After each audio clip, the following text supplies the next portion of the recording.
Bien, bonjour à tous. Donc, moi, c'est Philippe Collignon. Je suis conseiller en économie circulaire auprès de Santexbel. Et donc, ce qu'on a choisi comme cas à vous présenter aujourd'hui, ben, c'est une situation qui s'est présentée chez Fluvius. Et je vais vous donner un peu d'explication aussi sur ce qu'est Fluvius. Et il s'agit d'un projet de recyclage de vêtements de travail, en fait, et de réflexion par rapport à l'économie circulaire. Et donc, on va parler un peu de ce qu'est Fluvius, de la problématique qu'ils ont rencontrée. Et puis, on va se poser un peu la question, s'agissait-il au fond d'achat circulaire ou non? Et puis après, quelle a été la démarche circulaire qui a permis de faire avancer ce projet, qui est d'ailleurs toujours en cours? Un peu, oui, merci. Alors rapidement, Fluvius, de quoi s'agit-il? C'est une entreprise, en fait, c'est une intercommunale qui est comparable à Aurès en région wallonne. Donc, elle est spécialisée dans la distribution de gaz et d'électricité, mais elle a également toute une série d'activités au niveau de réseaux de câblage, par exemple pour tout ce qui est éclairage public, les câbles pour la télé, enfin ce genre de choses. Il me semblait aussi intéressant de vous faire part d'une des valeurs qu'ils mettent en avant sur leur site et qui dit ceci. Donc, nous connectons de manière durable, nous travaillons pour le long terme et nous voulons contribuer à un meilleur environnement et à un meilleur climat. Nous soutiendrons également les communautés avec des solutions tournées vers l'avenir qui leur apporteront un confort à long terme. Et donc, cette volonté de participer à l'amélioration de l'environnement est quelque chose qui a aussi donné lieu, donc qui a été un point de démarrage en fait pour ce projet.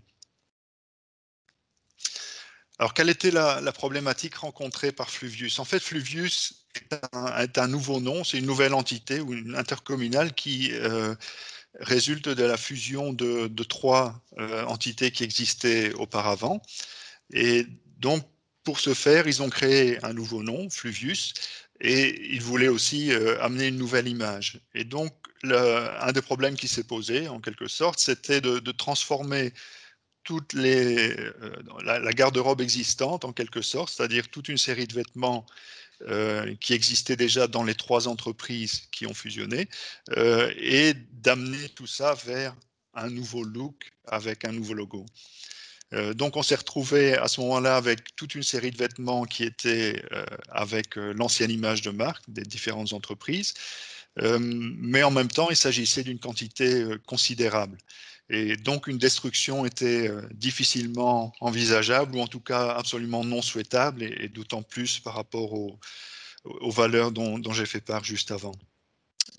Alors maintenant, la question qui s'est posée, c'est qu'ils se sont retrouvés donc avec un mix de vêtements qui était assez complexe à traiter. Le recyclage en soi, c'est déjà une matière qui n'est pas simple, mais dans ce cas-ci, en fait, on s'est retrouvé avec toute une série de vêtements allant du t-shirt en passant par les sweatshirts, des pulls, des pantalons, des chemises et aussi des vestes pour l'extérieur nettement plus compliquées avec des éléments réfléchissants, ce genre de choses, et en plus avec toutes sortes de matières comprises dans ces vêtements, avec sans doute plus de polyester coton, par exemple, on va les retrouver par la suite, et de mode acrylique aussi pour des t-shirts. Donc ça, c'était le mix de vêtements dont on disposait.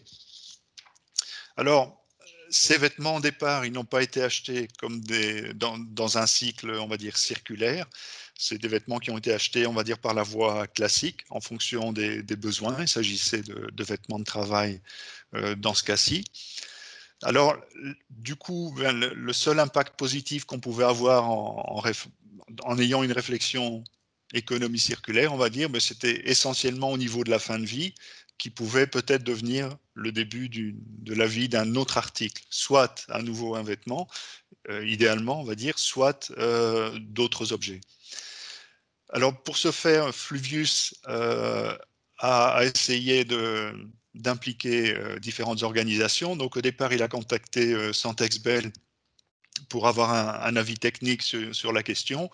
Et puis, bon, je vais passer les détails, mais ce projet s'est mis en marche avec d'une part Santexbel pour l'expertise technique et scientifique selon les besoins, mais ils ont aussi en quelque sorte engagé un bureau de design et d'éco-conception, parce que l'idée, c'était vraiment non pas seulement de faire du recyclage, mais de transformer toute cette gamme de vêtements autant que possible en d'autres vêtements ou en d'autres articles. Et on donnera quelques exemples par la suite. Et de tout ce mix vient la première opportunité qui s'est présentée, parce qu'elle semblait être, on va dire, la plus simple à traiter, c'était celle des t-shirts et des polos qui avaient la même composition. Et donc, qu'ils souhaitaient transformer. L'idée au départ, c'était de les transformer en t-shirts. Et là, je vais vous donner un petit peu plus de détails sur comment ça s'est passé. D'abord, il y a eu une réflexion sur ce qu'est un t-shirt circulaire ou ce que devrait être un t-shirt circulaire. Alors, on pourrait voir ça comme le cycle qui est décrit ici. À un moment donné, c'est-à-dire après la fin de vie en quelque sorte, et on en est là dans ce cas-ci, eh bien, on collecte les vêtements usagés. Ensuite, il faudra les trier pour essayer d'amener une homogénéité. Dans ce cas-ci, on savait qu'ils avaient la même composition, ce qui facilitait les choses. Ensuite, il y a tout un travail de préparation. Le t-shirt ne peut pas rentrer dans le cycle de recyclage tel quel. Il faudra enlever éventuellement des impressions en fonction de comment elles ont été réalisées, peut-être enlever les étiquettes, enlever les boutons s'il s'agit de polo. Ensuite, on passe, dans le cas d'un recyclage mécanique comme c'était ici, on passe par des étapes d'effilochage, de broyage. L'idée étant d'arriver petit à petit d'un t-shirt ou d'un polo à des fibres. Ensuite, on passe en filature pour le transformer en fil. On va le tricoter pour le transformer en étoffe avant de venir en confection pour refaire un vêtement. Et puis, ben, il va retrouver un nouvel utilisateur qui va le porter, le laver. Et avec l'usure, on va arriver à nouveau en fin de vie et puis on va recommencer le cycle. Ce qui est important dans un cycle comme celui-là, c'est que toutes ces choses, idéalement, ne se font pas par hasard. Il faudrait les programmer. Et donc, pour se donner un maximum d'avantages quand on va entrer dans ce genre de cycle, eh il faudra penser à l'éco-conception, un concept sur lequel on reviendra aussi par la suite et dont on va sans doute discuter au fil de l'avancement de la procédure des achats circulaires. Alors, pour ce qui est de ces t-shirts en particulier, donc on est passé, comme je vous le disais, par un recyclage mécanique. Alors, on avait plus de 2 tonnes de vêtements. Je vous disais que c'était quand même des quantités considérables. Alors, 2 tonnes, c'est considérable quand on le voit d'un point de vue utilisateur, mais pas nécessairement d'un point de vue industriel. Donc, ça peut parfois poser des problèmes parce qu'il faut mettre au point un process pour une quantité qui, industriellement parlant, n'est pas nécessairement importante. Il y avait, comme je vous le disais, éventuellement quelques soucis parce que l'impression ne pouvait pas être utilisée telle qu'elle en recyclage. Donc, il fallait enlever la partie imprimée des t-shirts, ce qui, au passage, a réduit aussi la quantité recyclable de près de 20%, ce qui est considérable. Il fallait enlever les boutons, les étiquettes. Et puis, l'idée ici, dans ce cas-ci, c'était vraiment de créer des nouveaux t-shirts avec une image spécifique. Et l'idée, c'était d'utiliser ces t-shirts, en fait, dans le cadre d'actions de bienfaisance, c'est-à-dire avec des logos spéciaux, et avec l'idée aussi que ces actions pourraient servir à sensibiliser le personnel. Donc il y avait tout ce projet en marche, avec pour le bureau d'études qui a conçu le t-shirt, et puis des essais qui se sont faits. Alors au niveau du principe, donc, Hélène, merci. Donc le recyclage, l'idée c'est que ce se ferait au niveau local. Et actuellement, donc la première étape qui a été réalisée, c'est celle de l'effilochage, du broyage.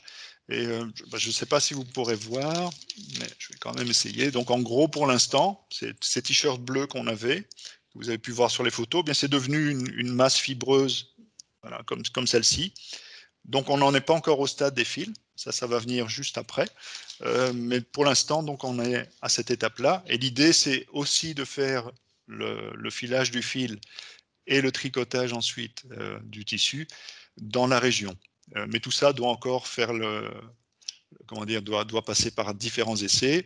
On aura une impression qui va être sans PVC, donc c'est-à-dire beaucoup plus simple et plus respectueuse de l'environnement. Et donc l'idée, c'est, comme je vous disais, d'utiliser ces t-shirts pour la sensibilisation du personnel par la suite. Alors, dans la gamme de vêtements, donc il y avait les t-shirts, les polos, ceux-là, on a une filière qui a été définie, des tests qui sont en cours. Comme perspective pour les autres produits. Donc pour tout ce qui était coton polyester, et là la masse est importante, une filière possible, ce serait en fait de transformer tous ces vêtements en non tissés. C'est un type d'étoffe qui n'est ni tissé ni tricoté, voilà. Et dans ce cas-ci, on parle d'une quantité de matière de plus ou moins 10 tonnes, ce qui, pour donner une idée, représente 32 000 mètres carrés de non tissés. Et là, l'idée, eh bien, c'était d'avoir une gamme de produits éventuellement, mais qui seraient non pas des vêtements dans ce cas-ci, mais des accessoires. Mais le problème étant là, la quantité qui est assez considérable. Et donc, il faut trouver une filière à ces accessoires parce qu'il y a aussi le coût du recyclage, le coût de la fabrication de ces articles. Au niveau des chemises, par exemple, ben là, c'est encore une autre problématique. Les chemises ne peuvent pas passer telles quelles dans le recyclage comme pour les t-shirts pour différentes raisons techniques. Et là, bien, ils ont pensé à de l'upcycling, c'est-à-dire au lieu de déchiqueter les vêtements, mais dans ce cas-ci, on prendrait des morceaux des vêtements pour faire différents accessoires, comme vous pouvez les voir là, donc une casquette, un chapeau, un sac, ou différentes choses, donc vraiment avec le tissu qu'on récupère en partie. Et puis encore une autre problématique sur les vestes complexes, où là en fait on a des vestes avec souvent une protection pour la pluie par exemple qui est un peu plastifiée, on va dire, des bandes réfléchissantes. Donc là il y avait eu quelques idées de transformation en accessoires tels que les sacs. Finalement, et c'est à nouveau une autre approche dans le circulaire, il a été décidé simplement de couvrir les logos existants par le nouveau logo Fluvius. Et de cette façon-là, eh bien, on a en quelque sorte prolongé la durée de vie des vêtements qui sont toujours utilisés dans le cadre des missions de Fluvius. Alors, au niveau de ces process, eh bien, comment faire la différence? Évidemment, dans ce cas-ci, on parle d'un process complexe pour un projet assez important. Il s'agit vraiment d'une démarche unique. Bon, c'est une situation unique, mais qui a permis tout de même d'explorer différentes pistes dans le circulaire. Ce que je peux dire aussi, c'est que les techniques de recyclage sont en progrès. Là, je vous ai fait part d'un certain nombre de difficultés. Recycler, c'est complexe, mais la technologie avance et la capacité aussi, la capacité disponible progresse également. Alors, dans ce cas-ci, c'est un programme, on a un programme local possible, ce n'est pas toujours le cas. Il y a aussi évidemment des aspects économiques qu'il faut considérer. Dans ce cas-ci, ça aurait été quasi impossible sans les subsides qui ont été obtenus pour ces projets, qui sont rentrés dans une enveloppe économie circulaire. Et puis surtout, un des grands points à retenir, c'est l'éco-conception qui est une sorte de passage obligé pour anticiper les problèmes et puis pour faciliter le cycle dont je vous parlais tout à l'heure, par exemple. Et donc, si on regarde la démarche circulaire vers l'avenir, donc penser à l'éco-conception dès les achats, ça c'est sans doute une des priorités. Et ça peut se faire de différentes façons. Donc, par exemple, via l'introduction de paramètres dans des cahiers de charges. C'est ce qui va se faire maintenant, par exemple, chez Fluvius pour l'avenir. C'est aussi une certaine rationalisation des lignes de produits, par exemple en termes de composition. Au moins il y a de fibres différentes utilisées et au plus on a de chances d'avoir une filière plus importante à développer en termes de recyclage. Le design pour favoriser le recyclage. Je vous parlais tout à l'heure des impressions qui prenaient beaucoup de surface et qui ont réduit la quantité disponible pour le recyclage. C'est un des exemples, mais il y en a d'autres. Hein. C'est simplifier les constructions, par exemple.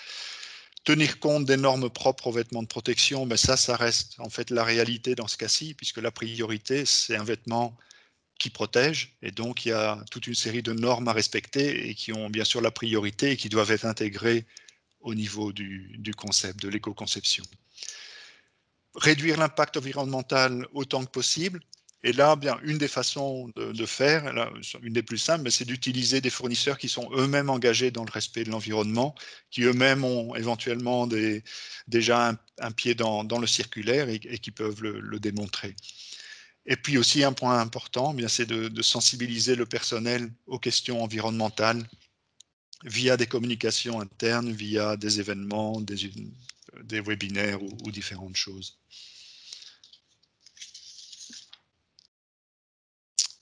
Voilà. Donc ça, c'est en gros, donc, la situation qui s'est présentée chez Fluvius. Voilà, donc là, je ne sais pas si vous avez des questions par rapport Je pense qu'il y ce a, cas. oui, je pense qu'il y a une question, Oui. Joël.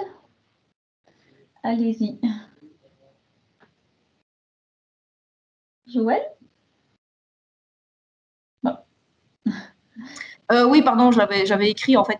Je me demandais donc si à un moment vous avez parlé de faire réaliser certaines choses dans la région, mais vous êtes soumis au marché public. Donc comment est-ce que vous limitez votre consultation de firme à ce qui est dans la région? Dans ce cas, oui, dans ce cas-ci, en fait, alors ce serait peut-être à creuser par rapport vraiment à ce genre de considération, mais en fait, ce qui s'est passé, donc comme c'est devenu un projet subsidié, en fait, pour l'instant, tous les tests qui se font avec des acteurs régionaux. Donc c'est comme ça qu'il faut le voir pour l'instant. Ça rentre dans Oui, le mais cadre d'un projet. ma question, c'est vous ne faites pas tout en interne, donc vous devez faire appel à une prestation de service de Oui, société tierce. Donc dans ce oui. cas-là, vous êtes tenu de respecter les marchés publics. C'est une bonne question. En fait, non, je ne saurais pas vous répondre. Alors, ça, c'est un point qu'il faudrait creuser. Je ne pourrais pas vous donner la réponse immédiatement. D'accord, parce que c'est souvent le problème. Si vos volumes Ouais, sont importants, les prestations sont d'un certain montant, et donc si vous dépassez le plafond de la procédure négociée sans peu, vous devez publier. Donc là, vous n'êtes pas forcément du coup en local, quoi. d'accord. Ouais. D'accord. Ça va. Ok. Donc ça, alors, il faudra qu'on revienne vers vous alors avec une réponse là-dessus. Merci beaucoup. Autre question? Voilà. Merci Philippe pour cette étude de cas intéressante de chez Fluvius. Voilà, alors on a eu cet exemple de Fluvius, mais voilà, la question se pose pourquoi est-ce qu'il faut travailler sur l'économie circulaire dans le domaine des plastiques? Pourquoi est-ce qu'on a besoin des achats circulaires? Et je redonne la parole à Philippe qui va nous fournir quelques chiffres sur l'empreinte écologique et aussi la consommation des matériaux dans le secteur des textiles aujourd'hui. Voilà. Alors, c'est quelques lignes, mais qui sont lourdes d'impact. Malheureusement, ce n'est pas un slide qui contient de très bonnes nouvelles. D'où la nécessité d'agir. Donc le premier point, donc je vais vous le relire. Si l'industrie du textile continue sur sa trajectoire linéaire actuelle, elle utilisera d'ici 2050 plus de 26% du budget carbone associé à l'objectif 2 degrés Celsius de l'accord de Paris. Alors si je traduis ça autrement, peut-être plusieurs points à signaler. Donc peut-être budget carbone déjà. Donc là, il s'agit en fait en gros, de ce qui est possible ou de ce qui serait autorisé en quelque sorte comme limite d'émissions de gaz à effet de serre. Et c'est 26%, et dans ce cas-ci, donc on se place dans le contexte de l'accord de Paris où on limiterait le réchauffement à 2 degrés Celsius. D'accord ? Donc ensemble des émissions de gaz à effet de serre. Le textile actuellement représente à peu près 2% de ces émissions. Si la tendance continue telle qu'elle est maintenant, c'est-à-dire avec une augmentation de la production, et je vous donnerai dans quelques instants plus de détails, à ce moment-là, on va avoir d'une part une augmentation de la production, et puis dans le même temps, une réduction de ce qui est admis, puisqu'on veut resserrer les objectifs pour essayer d'améliorer le bilan global. Et donc, ça veut dire qu'à l'horizon 2050, si rien ne change, au lieu des 2% actuels, on se retrouvait avec l'industrie textile qui serait émettrice de à peu près 26% des gaz à effet de serre, donc un bilan assez catastrophique, d'où la nécessité de réagir. Le deuxième point, c'est qu'au cours des 15 dernières années, la production de vêtements a pratiquement doublé en raison de l'augmentation de la population de la classe moyenne. Donc ça, c'est un fait. C'est l'augmentation de la classe moyenne et puis c'est aussi quand même aussi en partie l'impact de la fast fashion qui a, comment dire, modifié la façon de consommer les vêtements. Et donc à ce niveau-là, eh bien c'est une contribution vraiment importante puisqu'on a une grosse augmentation. Et en fait, si on pouvait rajouter à ce chiffre, on verrait qu'au niveau de la population mondiale, où on est actuellement vers les 8 milliards et on pourrait aller vers les 10 milliards en 2050. À nouveau, si on reste sur les tendances actuelles, l'estimation, c'est qu'on triplerait en fait la production d'ici 2050. Et c'est là qu'on rejoint le point que je vous donnais juste avant par rapport au budget carbone. Si rien n'est fait, on va tripler encore une production alors qu'il faudrait la diminuer et diminuer les gaz à effet de serre dans le même temps. Donc là aussi, une nécessité de réfléchir au mode de consommation et d'améliorer la situation. Le point suivant, c'est l'utilisation, c'est le taux de recyclage des vêtements. Donc seulement 1% des vêtements sont effectivement recyclés en nouveaux vêtements et seuls 13% des matériaux utilisés sont recyclés à d'autres fins. Donc ça veut dire que 1% va vraiment redevenir, de vêtements va redevenir des vêtements. Là, on parle vraiment d'une boucle complète. Ce serait la plus intéressante. C'est un peu l'idée du projet Fluvius où on passe d'un t-shirt à un t-shirt, par exemple. Pour les 13% qui sont recyclés, en fait, là, on va aller vers un produit qui est pas de moindre qualité en tant que tel, mais qui est de valeur un peu moindre, puisqu'on va aller vers de l'isolation qui est utilisée dans le bâtiment ou dans l'automobile, par exemple, pour des rembourrages sur des matelas, ce genre de choses. Et donc là, bien, l'idée, c'est d'essayer d'augmenter la part de recyclage qui va se faire et à plus haute valeur possible.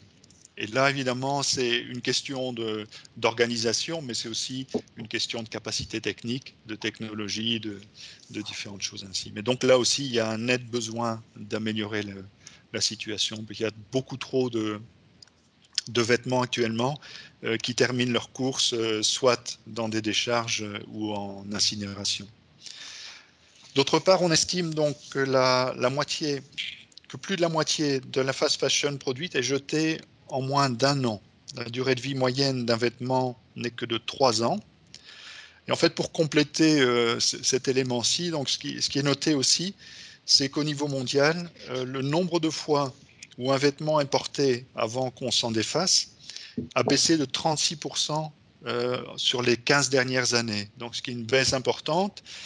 Et au niveau de la consommation, donc il y a une forte poussée, par exemple, dans les pays émergents, notamment la Chine. Et en Chine, ce ratio-là, c'est une baisse de 70% sur les 15 dernières années en termes de durée d'utilisation. Et alors, les USA, eux, sont malheureusement les champions à peu près en termes de durée, puisqu'eux s'en débarrassent à peu près un quart plus tôt, enfin, beaucoup plus vite que la moyenne mondiale. Donc là, ce sont différents facteurs qui montrent que si rien n'est fait, eh bien, on continue à envoyer beaucoup de vêtements d'abord dans les décharges, on va en produire beaucoup trop et finalement, bien, on va aggraver la situation au niveau climatique. Et à cela, peut-être un dernier point que je pourrais rajouter, c'est aussi malheureusement la contribution du textile à la pollution en microfibres plastiques, polyester, polyamide et ainsi de suite, qui terminent leur course dans les océans. Et là, par exemple, on parle d'1 demi-million de tonnes par an, avec en plus un phénomène d'accumulation.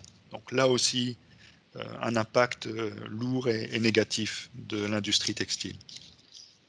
Voilà, donc beaucoup de matière à travailler et puis aussi quand même un travail de réflexion par rapport à ce que nous, et on en reparlera évidemment après, à ce que nous pouvons faire pour essayer d'améliorer la situation.